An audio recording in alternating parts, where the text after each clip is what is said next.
दोस्तों, एक गांव में एक बहुत ही ज्ञानी पंडित रहता था। एक दिन वह अपने बचपन के दोस्त से मिलने के लिए दूसरे गांव में जा रहा था। उसका वह दोस्त बचपन से ही गूंगा और एक पैर से अपाहिज था। उस पंडित के गांव से उसके दोस्त का घर काफी दूर था। वहां जाने के लिए बीच बीच में कई सारे छोटे छोटे गांव पड़ते थे। पंडित रास्ते में अपनी धुन में चला जा रहा था। चलते चलते उसकी मुलाकात एक व्यक्ति से होती है। वह भी पंडित के साथ चलने लगता है। उस आदमी को देखकर पंडित बहुत खुश हो जाता है। उसने सोचा, चलो अच्छा हुआ, साथ साथ चलने से उसका सफर आसानी से कट जाएगा। बात की शुरुआत करने के लिए उस पंडित ने उस व्यक्ति से उसका नाम पूछा तो उसने अपना नाम धर्मराज बताया। पंडित को यह नाम कुछ अजीब सा लगा, लेकिन उसने नाम के विषय में कुछ और पूछना उचित नहीं समझा। दोनों धीरे धीरे साथ में चल रहे थे। तभी रास्ते में एक गांव आता है। गांव का प्रवेश द्वार आते ही धर्मराज ने पंडित से कहा, तुम आगे चलो, मुझे इस गांव में काम है, मैं तुमसे आगे मिलता हूँ। पंडित ने कहा, ठीक है। वह आगे रास्ते में चल देता है। कुछ देर बाद उस गांव में खबर फैली कि एक व्यक्ति को सांड ने अपनी सींग में फंसाकर मार दिया है। जैसे ही सांड ने उस व्यक्ति को मारा, ठीक कुछ ही देर में धर्मराज पंडित के पास आ गया। फिर दोनों चलना शुरू कर देते हैं और चलते चलते एक दूसरे गांव के द्वार पर पहुंच जाते हैं। उस गांव के बाहर एक बड़ा और विशाल मंदिर बना हुआ था। वहां पर आराम करने की सुविधा काफी बढ़िया लग रही थी। पंडित के दोस्त का घर अभी वहां से बहुत दूर था और रात भी होने वाली थी। तो पंडित ने धर्मराज से कहा, रात होने वाली है, पूरे दिन चलते चलते थक भी चुके हैं और भूख भी लग रही है, तो यहाँ पर भोजन करके यहीं पर हम विश्राम कर लेते हैं, फिर सुबह के समय आराम से आगे की यात्रा जारी करेंगे। धर्मराज ने कहा, ठीक है, मुझे इस गांव में किसी को कुछ जरूरी सामान देने जाना है, तुम भोजन करके आराम करो, मैं बाद में आकर भोजन कर लूंगा। इतना कहकर वह वहां से चला जाता है। लेकिन उसके जाते ही कुछ ही देर बाद धुआं उठता हुआ दिखाई देता है और देखते ही देखते पूरे गांव में आग लग जाती है। पंडित ने हैरानी से सोचा कि यह धर्मराज जहां भी जाता है वहां कोई ना कोई अनहोनी जरूर हो जाती है, कुछ तो गड़बड़ है इस व्यक्ति में। लेकिन पंडित ने रात्रि में धर्मराज से कुछ भी पूछना उचित नहीं समझा। सुबह होते ही दोनों फिर से अपनी यात्रा शुरू कर देते हैं। कुछ देर चलने के बाद रास्ते में फिर से एक गांव आता है। धर्मराज ने फिर पंडित से कहा, आप आगे चलिए, मुझे इस गांव में अपने मित्र से मिलने जाना है, मैं अपने दोस्त से मिलने के बाद आगे रास्ते में मिलूंगा। यह कहकर धर्मराज वहां से चला गया। लेकिन पंडित इस बार आगे नहीं गया, वहीं खड़ा होकर धर्मराज को देखता रहा कि वह कहां जा रहा है और क्या करता है। तभी थोड़ी देर बाद लोगों की आवाज सुनाई देने लगी कि एक व्यक्ति को सांप ने काट लिया है और उसकी मृत्यु हो गई है। ठीक उसी समय धर्मराज फिर पंडित के पास पहुंच गया, लेकिन इस बार पंडित से रहा नहीं गया और उसने धर्मराज से पूछ ही लिया कि तुम जिस भी गांव में जाते हो वहां कोई ना कोई अनहोनी जरूर हो जाती है, क्या तुम मुझे बता सकते हो यह ऐसा क्यों हो रहा है? धर्मराज ने कहा, पंडित जी, आप तो मुझे बहुत ज्ञानी मालूम पड़े थे, इसीलिए मैं आपके साथ चलने लगा था, क्योंकि ज्ञानियों का साथ बहुत अच्छा होता है,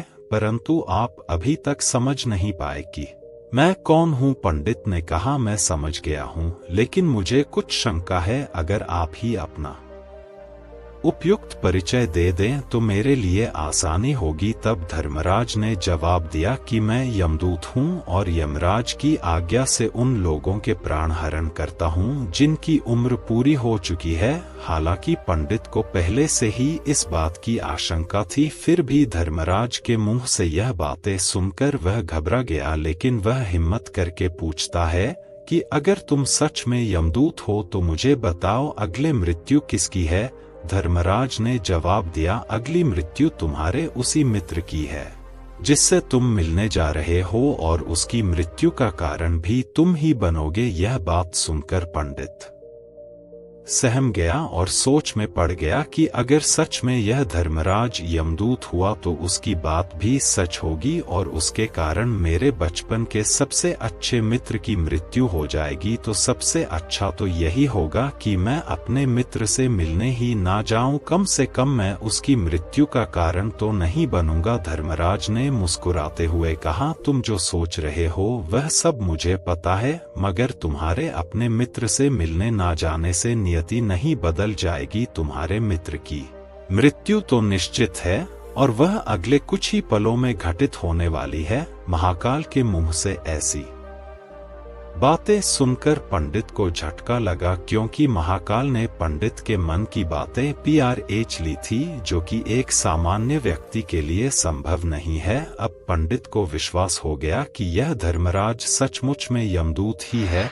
जब पंडित को यह पूर्ण विश्वास हो गया कि धर्मराज जी यमदूत है, तो वह घबरा गया। वह अपने मित्र की मृत्यु का कारण नहीं बनना चाहता था, इसीलिए वह पलटकर अपने गांव की तरफ वापस जाने लगा। लेकिन जैसे ही पंडित वापस जाने के लिए मुड़ा, उसने देखा कि उसका मित्र तेजी से उसकी तरफ चला आ रहा है, जो कि पंडित को देखकर अत्यंत प्रसन्न दिखाई पड़ रहा था। अपने मित्र के आने की गति को देखकर पंडित को ऐसा लगा कि जैसे उसका मित्र काफी देर से उसका ही पीछा कर रहा है, लेकिन वह बचपन से ही गूंगा था और एक पैर से लंगड़ा भी था, इसीलिए ना तो वह पंडित को आवाज देकर रोक पाया था और ना ही उस तक पहुंच पा रहा था। धर्मराज के मुंह से ऐसी बातें सुनकर पंडित को झटका लगा, क्योंकि धर्मराज ने पंडित के मन की बातें पढ़ ली थी, जो कि एक सामान्य व्यक्ति के लिए संभव नहीं है। अब पंडित को विश्वास हो गया कि यह धर्मराज सचमुच में यमदूत ही है।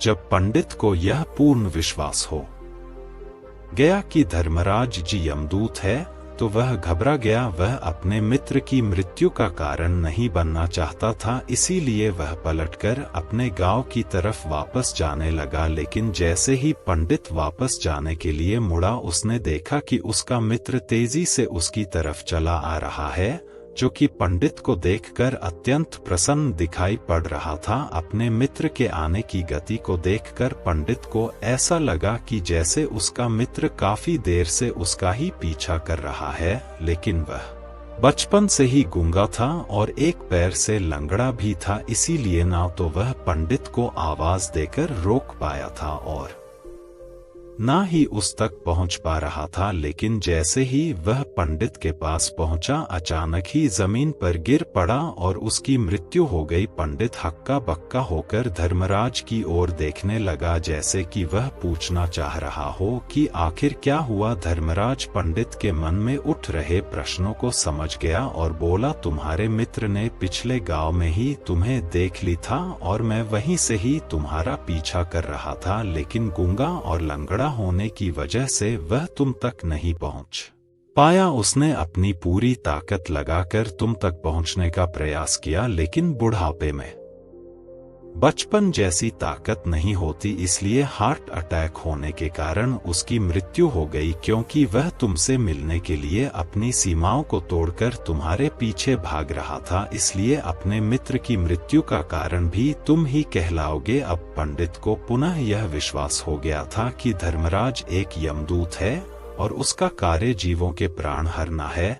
लेकिन पंडित एक ज्ञानी व्यक्ति था, वह यह भी जानता था कि मृत्यु पर किसी का वश नहीं है, सबको एक ना एक दिन मरना ही है। यही सोचकर उसने अपने आप को संभाल लिया, लेकिन अचानक ही पंडित के मन में अपनी मृत्यु के बारे में जानने की इच्छा हुई। इसलिए उसने धर्मराज से पूछा कि जब मृत्यु मेरे दोस्त की होनी थी, तो तुम शुरू से ही मेरे साथ क्यों चल रहे थे। यह प्रश्न सुनकर धर्मराज जोर से हंसा और बोला, मैं तो हर पल हर क्षण सभी के साथ चलता हूँ, किंतु लोग पहचान नहीं पाते, क्योंकि लोगों के पास अपनी समस्याओं के अलावा किसी और व्यक्ति, वस्तु या घटना के बारे में सोचने समझने या उसे देखने का समय ही नहीं होता। पंडित ने कहा, तो क्या तुम यह बता सकते हो कि मेरी मृत्यु कब, कहाँ और कैसे होगी। महाकाल ने कहा, हालांकि किसी भी सामान्य जीव के लिए अपनी मृत्यु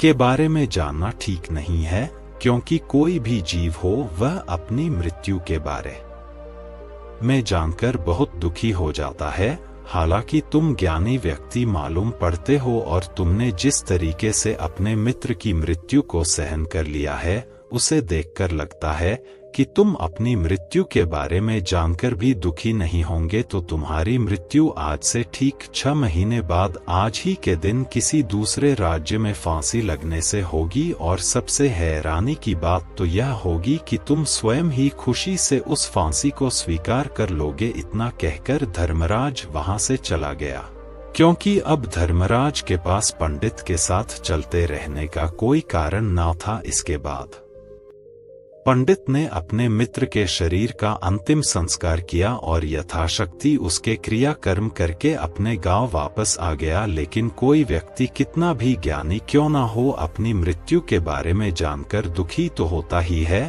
और मृत्यु से बचने का कोई ना कोई उपाय भी खोजता है। तो पंडित ने भी वही किया। क्योंकि पंडित विद्वान था, इसलिए उसकी पहचान उस राज्य के राजा तक थी। पंडित ने सोचा कि राजा के पास तो कई सारे ज्ञानी मंत्री हैं, वह मेरी मृत्यु से संबंधित समस्या का कोई ना कोई समाधान निकाल ही लेंगे। पंडित यही सब सोचता हुआ राज दरबार में पहुंच जाता है और राजा से सारी घटना के बारे में बताता है। राजा ने अपने मंत्रियों को सारी समस्या बताई और उनसे सलाह मांगी। अंत में सभी ने विचार विमर्श करके कहा, अगर पंडित की बात सही है तो उसकी मृत्यु भी 6 महीने बाद ही होगी। लेकिन मृत्यु तो तब होगी जब वह किसी दूसरे राज्य में जाएगा। यदि वह किसी दूसरे राज्य में जाए ही ना तो मृत्यु ही नहीं होगी। मंत्रियों की यह सलाह राजा को भी सही लगी। इसके बाद पंडित के रहने की सारी व्यवस्था महल में ही कर दी गई और राज के आदेश के बिना उस पंडित से किसी को भी नहीं मिलने दिया जाता था। लेकिन पंडित कहीं भी आ जा सकता था ताकि पंडित को यह ना लगे कि वह राजा की कैद में है। परंतु पंडित डर के मारे स्वयं ही कहीं आता जाता नहीं था। धीरे धीरे महीने गुजरे गए और पंडित की मृत्यु का समय नजदीक आने लगा और अंततः वह भी दिन आ गया जिस दिन पंडित की मृत्यु होनी थी। तो जिस दिन पंडित की मृत्यु होनी थी उसकी एक रात पहले पंडित डर के मारे जल्दी ही सो गया ताकि जल्दी से वह रात बीत जाए और अगला दिन आ जाए ताकि मृत्यु टल सके। लेकिन पंडित को नींद में चलने की बीमारी थी और अपनी इस बीमारी के बारे में वह स्वयं ही नहीं जानता था। तो फिर राजा, मंत्री या किसी वैद्य को इसके बारे में बताने का कोई प्रश्न ही नहीं उठता। पंडित अपनी मृत्यु को लेकर बहुत चिंतित था। वह पिछले कई दिनों से ठीक से सो भी नहीं पा रहा था और नींद में चलने की बीमारी भी तभी होती है जब व्यक्ति ठीक से सो नहीं पा रहा हो। तो उस रात भी पंडित को नींद में चलने का दौरा पड़ा। वह उठा और महल से निकलकर अस्तबल में गया। क्योंकि पंडित राजा का खास मेहमान था, इसलिए किसी भी पहरेदार ने उसे नहीं रोका और ना ही किसी तरह की कोई पूछताछ की। अस्तबल में पहुंचकर वह सबसे तेज चलने वाले घोड़े की पीठ पर सवार होकर नींद में ही अपने राज्य की सीमा से बाहर दूसरे पड़ोसी राज्य में चला गया। इतना ही नहीं, वह दूसरे राज्य के राजा के महल में पहुंच गया। उस महल के पहरेदार ने भी उसे नहीं रोका और ना ही कोई पूछताछ की। सभी लोग रात्रि का अंतिम प्रहार होने के कारण गहरी नींद में थे। वह पंडित सीधे राजा के सैन्य कक्ष में पहुंचा जहां राजा और रानी सो रहे थे। वह पंडित वहीं जाकर सो गया। सुबह हुई तो राजा ने पंडित को रानी के बगल में सोया हुआ देखा तो बहुत क्रोधित हो गया। राजा ने पंडित को कैद करने का आदेश दे दिया। पंडित गिरफ्तार हो गया, लेकिन पंडित तो भौचक्का था। उसे तो कुछ समझ नहीं आ रहा था कि आखिर वह दूसरे राज्य में और राजा के सैन्य में कैसे पहुंचा। लेकिन वहां उसकी यह सब सुनने वाला कोई नहीं था। राजा ने पंडित को दरबार में पेश करने का आदेश दिया। कुछ देर बाद उस पंडित को दरबार में लाया गया। पंडित को देखते ही राजा इतना आग बबूला हो गया कि उसे फांसी पर चढ़ा देने का हुक्म सुना दिया। फांसी की सजा सुनकर पंडित कांप गया, लेकिन फिर भी थोड़ी सी हिम्मत जुटाकर राजा से बोला, महाराज, मैं नहीं जानता कि मैं राजमहल तक कैसे पहुंचा। मैं यह भी नहीं जानता हूं कि आपके सैन्य कक्ष तक मैं कैसे आया और आपके महल के किसी पहरेदार या सैनिक ने मुझे रोका क्यों नहीं, लेकिन मैं इतना जरूर जानता हूं कि आज मेरी मृत्यु होनी थी और वह होनी भी जा रही है। राजा को यह बात थोड़ी अजीब लगी। उसने पंडित से पूछा, तुम्हें कैसे पता कि आज तुम्हारी मृत्यु होनी है? राजा के इस प्रश्न के जवाब में पंडित ने पिछले 6 महीने का सारा वाकया राजा को सुना दिया और बोला, महाराज, मेरा क्या किसी भी सामान्य व्यक्ति में इतना साहस नहीं कि वह राजा के सैन्य कक्ष में राजा की उपस्थिति में रानी के साथ सो जाए। राजा को पंडित की बात में थोड़ा तर्क दिखाई पड़ा, परंतु उसने सोचा कि यह मृत्यु से बचने के लिए धर्मराज राज और उसके द्वारा अपनी मृत्यु की भविष्यवाणी की कहानी बना रहा है।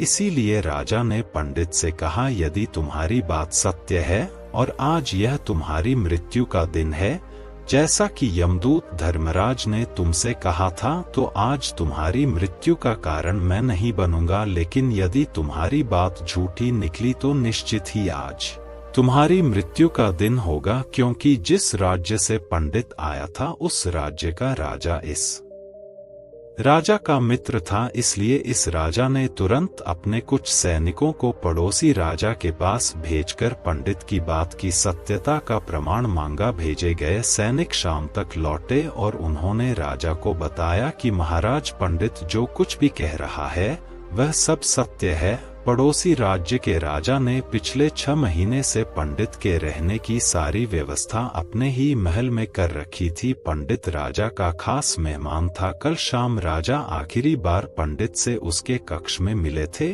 और उसके बाद यह इस राज्य में कैसे पहुंच गया, इसकी जानकारी किसी को भी नहीं है। इसलिए उस राज्य के राजा के अनुसार पंडित को फांसी की सजा देना ठीक नहीं है। लेकिन राजा के सामने एक नई समस्या थी, क्योंकि उसने बिना पूरी बात जाने ही पंडित को फांसी की सजा सुना दी थी। इसलिए अगर पंडित को फांसी नहीं दी जाती तो राजा के वचन का अपमान हो जाएगा, लेकिन अगर राजा की बात का मान रखा जाए तो बेवजह ही एक निर्दोष व्यक्ति की मौत हो जाएगी। राजा ने अपने सभी मंत्रियों से इस बारे में सुझाव मांगा, तो मंत्रियों ने राजा को सुझाव दिया कि महाराज, पंडित को एक कच्चे सूत के धागे से फांसी लगवा दी जाए, इससे आपके कथन का भी मान रह जाएगा और कच्चे सूत के धागे से पंडित को फांसी भी नहीं लगेगी और उसके प्राण भी बच जाएंगे। राजा को मंत्रियों का यह सुझाव पसंद आया और उसने ऐसा ही करने का आदेश दे दिया। पंडित के लिए कच्चे सूत के धागे से फांसी का फंदा बनाया गया और नियम के अनुसार पंडित को फांसी पर चढ़ाया जाने लगा। सभी लोग बहुत खुश थे कि ना तो पंडित मरेगा और ना ही राजा का वचन खाली जाएगा। पंडित को भी पूर्ण विश्वास था यह सूत